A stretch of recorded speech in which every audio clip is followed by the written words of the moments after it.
इस कहानी की शुरुआत होती है सन 1931 पेरिस शहर से, जहां पर हमें 12 साल के लड़के ह्यूगो को दिखाया जाता है, जो रेलवे स्टेशन की एक बहुत बड़ी क्लॉक के अंदर रहता है। उस क्लॉक में जो बड़े बड़े गैप्स होते हैं, वहां से वो रेलवे स्टेशन के हर एक इंसान को देख सकता है। इसी रेलवे स्टेशन पर एक इंस्पेक्टर होता है जिसका नाम गुस्ताव है, जिसके पैर में कुछ खराबी है, इसीलिए चलने के लिए वो ब्रेस का इस्तेमाल करता है। गुस्ताव के पास एक डॉग भी है, साथ ही उसके दिमाग में एक अजीब सा फितूर होता है। रेलवे स्टेशन पर जितने भी बच्चे हैं जो चोरियां करते हैं, वो उन्हें पकड़कर अनाथ आश्रम यानी कि ऑर्फनेज भेज देता है। यहाँ पर एक बुक शॉप ओनर भी होती है जिसे गुस्ताव बहुत पसंद करता है, पर कभी उसने अपने दिल की बात उससे नहीं कही। साथ ही यहाँ पर एक टॉय मेकर है जिसका नाम जॉर्ज है। कभी कभी जॉर्ज से मिलने उसकी ग्रैंड डॉटर इजाबेल भी यहाँ पर आती है।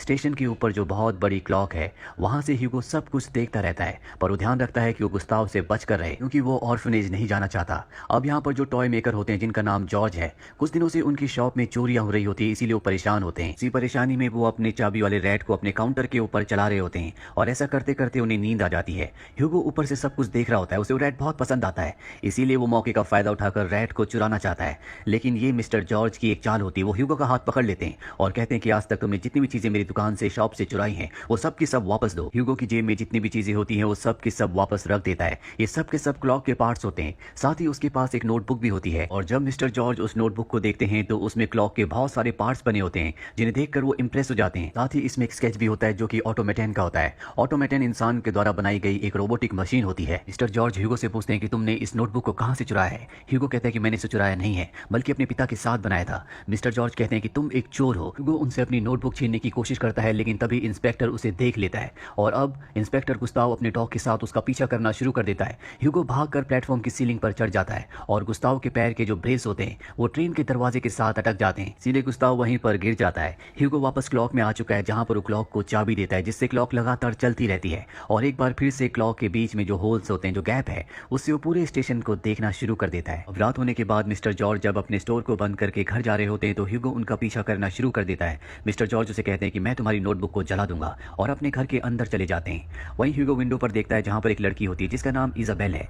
वो इजाबेल को नीचे बुलाता है और उसे बताता है कि मिस्टर जॉर्ज ने मेरी नोटबुक ले ली है, वो मेरे लिए बहुत इंपॉर्टेंट है। वो इजाबेल को सारी कहानी बता देता है। इजाबेल कहती है कि मुझे एडवेंचर बहुत पसंद है, मैं तुम्हारा साथ दूंगी और कोशिश करूंगी कि मिस्टर जॉर्ज को, जो कि मेरे गॉडफादर है, उस नोटबुक को जलाने ना दो। दरअसल मिस्टर जॉर्ज ने उसे अडॉप्ट किया होता है, इसीलिए वो उसके गॉडफादर है। और अब ह्यूगो वापस आ जाता है जहां पर वो ऑटोमेटन के सामने बैठा होता है। ये वही ऑटोमेटन है जिसके नोटबुक में स्केचेस हैं। ह्यूगो की आंख में आंसू है क्योंकि उसने नोटबुक को खो दिया। उसे वो पल आता है जब उसके पिता, जो कि एक क्लॉक मेकर थे, जो म्यूजियम में काम करते थे, म्यूजियम से इस ऑटोमेटन को घर पर लाए थे। दरअसल इन्हें म्यूजियम में ये ऑटोमेटन मिला था। ह्यूगो के पिता किसी भी कीमत पर इस ऑटोमेटन को दोबारा से एक्टिव करना चाहते थे, लेकिन सारा काम करने के बाद भी वो ऐसा नहीं कर पाए, क्योंकि ऑटोमेटन की एक हार्ट की थी जो उनके पास नहीं थी, और उस हार्ट की के बिना ऐसा नहीं हो सकता था। ह्यूगो को क्लॉक के और ऑटोमेटन के बारे में जितना भी पता है, उसने सब अपने पिता से सीखा है। एक दिन उसके पिता की फायर में मृत्यु हो जाती है।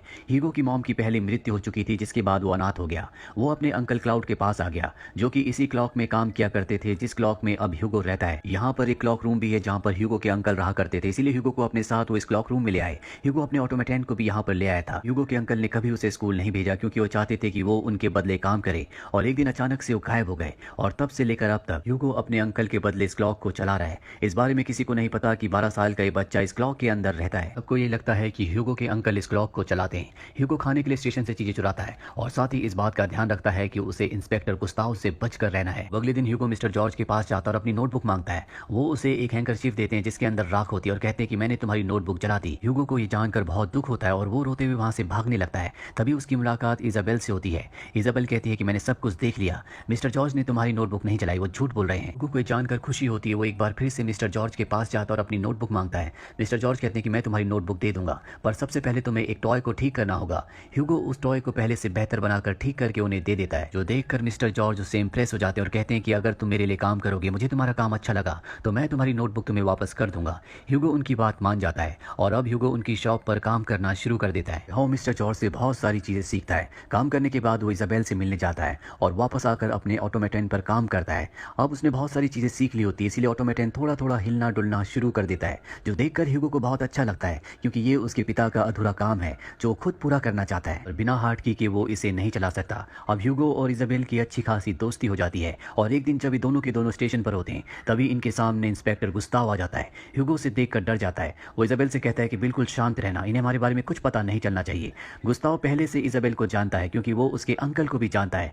गुस्ताव से इजाबेल इजाबेल कहती है कि ह्यूगो उसका कजन है, इसीलिए गुस्ताव इन दोनों को जाने देता है। दरअसल ह्यूगो इस वक्त इजाबेल को अपना घर दिखाने के लिए ले जा रहा होता है जो कि क्लॉक के अंदर है, पर अब वो अपना इरादा बदल देता है, इसीलिए वहां से भागने लगता है। इजाबेल भी उसका पीछा करती है लेकिन वो गिर जाती है। वो अपनी मदद के लिए ह्यूगो को बुलाती है। ह्यूगो वहां पर आ जाता है और उसकी मदद करता है। तभी वो देखता है कि उसके गले में एक लॉकेट है जो कि एक चाबी है और ये वही हार्ट की है जो उसे अपने ऑटोमेटन को चलाने के लिए चाहिए। वो इजाबेल से कहता है कि मुझे तुम्हारी ये की चाहिए। इजाबेल कहती है कि मैं तुम्हें एक शर्त पर ये की दूंगी, पहले मैं वो जगह देखना चाहती हूँ जहां पर तुम रहते हो। और इसके बाद ह्यूगो इजाबेल को क्लॉक के अंदर ले आता है। ये जगह देखकर उसे बहुत अच्छा लगता है क्योंकि हमेशा से वो भी इसी तरह के एडवेंचर अपनी जिंदगी में चाहती थी। यहाँ पर ऑटोमेटन भी होता है जिस पर वो इजाबेल की लगाता है और वो पूरी तरह से एक्टिवेट हो जाता है। एक्टिवेट होने के बाद उसके हाथ में जो पेन होता है उससे वो एक स्केच को ड्रॉ करता है जिसमें वो एक मून बनाता है जिस पर ब्लड जा रही होती है और स्केच के अंत में वो नाम लिखता है जॉर्ज मेलिस का, जो कि इजाबेल के गॉडफादर हैं। ये दोनों के दोनों हैरान होते हैं कि उन्होंने इजाबेल के गॉडफादर यानी कि इजाबेल के अंकल का नाम यहाँ पर क्यों लिखा। इस रहस्य से पर्दा उठाने के लिए दोनों के दोनों इजाबेल के अंकल के घर जाते हैं जहाँ पर इजाबेल की आंट होती है। ये वो स्केच को जो कि मशीन ने बनाया होता है इजाबेल की आंट को दिखाते हैं, जो देखकर वो पूरी तरह से हैरान हो जाती है और इन दोनों से पूछते हैं कि ये स्केच तुम्हें कहाँ से मिला। ह्यूगो बताता है कि ये स्केच एक मशीन ने बनाया है और तभी डोर नॉक होता है। इजाबेल की आंट समझ जाती है कि मिस्टर जॉर्ज घर वापस आ चुके हैं, इसीलिए इजाबेल को ह्यूगो को एक कमरे में छुपने के लिए कहती है और कहती है कि तुम बिल्कुल आवाज मत करना।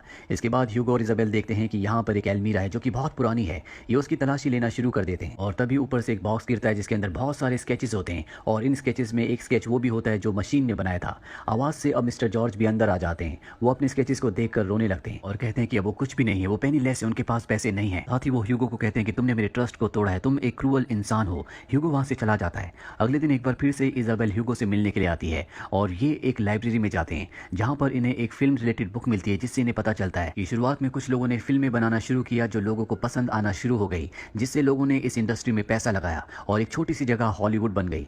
इस बुक को जब वो आगे देखते हैं तो वहां पर इन्हें वो फोटो भी मिलती है जो मशीन ने यानी कि ऑटोमेटन ने बनाई थी, जिसे देखकर जॉर्ज पूरी तरह से हताश हो गए थे। और उस फोटो के नीचे भी जॉर्ज मेलिस का नाम लिखा होता है। लिखा होता है कि वो उन शुरुआती निर्माताओं में से एक थे जिन्होंने हॉलीवुड की रचना की, जिन्होंने फिल्में बनाई, पर बाद में उनकी दुखद मृत्यु हो गई। अब ये पढ़ी रहे होते हैं कि पीछे से एक आदमी आ जाता है जो इन दोनों बच्चों से पूछता है क्या आपको मिस्टर जॉर्ज पर दिलचस्पी है।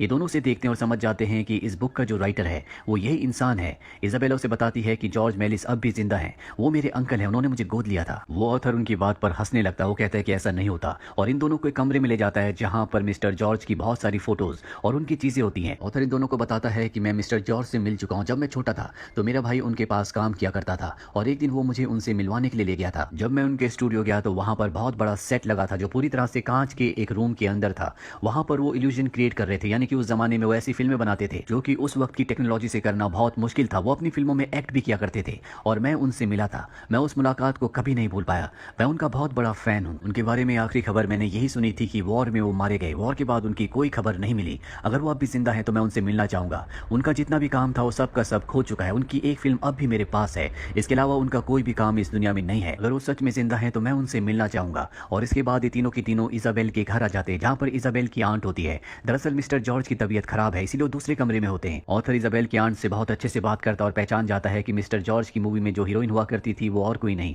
बल्कि इजाबेल की आंट है। और इसके बाद ये वो फिल्म के रोल को चलाते हैं जो फिल्म कभी मिस्टर जॉर्ज ने बनाई थी। और इसमें एक सीन होता है जिसमें एक मिसाइल को लॉन्च करते हैं जो चांद पर जाकर लगती है और चांद रोने लगता है। ये वही फोटो होती है जो ऑटोमेटन ने बनाई थी। दरअसल ये बहुत पुरानी फिल्म होती है लेकिन अब इसे नई टेक्नोलॉजी से पूरी तरह से बदल दिया गया होता है। इसे अब कलर कर दिया गया है। ये देखकर बच्चे बहुत खुश होते हैं क्योंकि ये फिल्म बहुत ही एडवेंचरस होती है।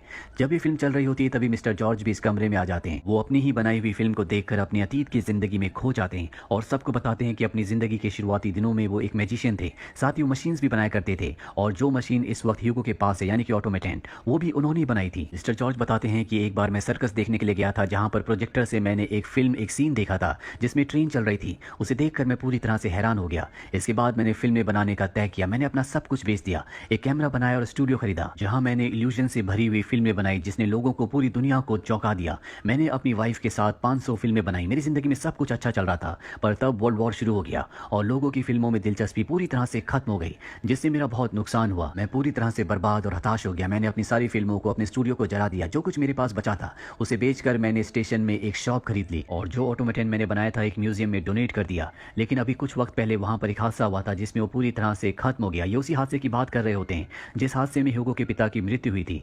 जॉर्ज कहते हैं कि हैप्पी एंडिंग सिर्फ मूवीज में होती है, असली जिंदगी में नहीं। ह्यूगो उन्हें गलत साबित करने के लिए स्टेशन की तरफ भाग पड़ता है क्योंकि वो उस ऑटोमेटन को मिस्टर जॉर्ज को दिखाने के लिए अब स्टेशन जा रहा रहा है। लेकिन जब वो स्टेशन पहुंचता है तो वहां पर जो इंस्पेक्टर गुस्ताव होते हैं वो दो लोगों को बता रहे होते हैं कि क्लॉकमैन यानी कि ह्यूगो के जो अंकल हैं उनकी मृत्यु हो चुकी है।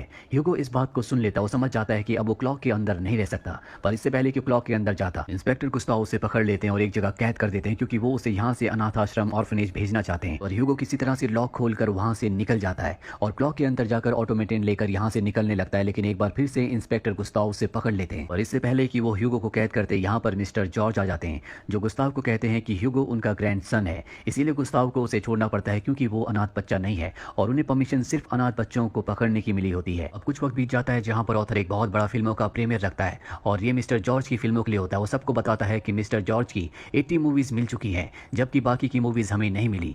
इसके बाद मिस्टर जॉर्ज आते हैं, सब उनका स्वागत करते हैं क्योंकि उन्हें पहले से सब जानते हैं और अब मिस्टर जॉर्ज की फिल्में चलाई जाती है जो कि उस वक्त के हिसाब से बहुत ज्यादा क्रिएटिव होती है। सभी को फिल्में बहुत अच्छी लगती है। फिल्में खत्म होने के बाद सब मिस्टर जॉर्ज का और उनकी वाइफ का ऑटोग्राफ लेते हैं और उन्हें और भी फिल्में बनाने के लिए ऑफर देते हैं। इससे मिस्टर जॉर्ज को बहुत खुशी होती है। ह्यूगो को भी अपना नया परिवार मिल चुका है जो कि मिस्टर जॉर्ज का है। मिस्टर जॉर्ज ने उसे अपने साथ रखने का फैसला कर लिया है। इजाबेल अब एक कहानी लिखना शुरू करती है जो कि ह्यूगो की जिंदगी के ऊपर होती है और इसी के साथ ये फिल्म, ये कहानी यहीं पर खत्म हो जाती है। उम्मीद करते हैं कि ये कहानी आपको पसंद आए।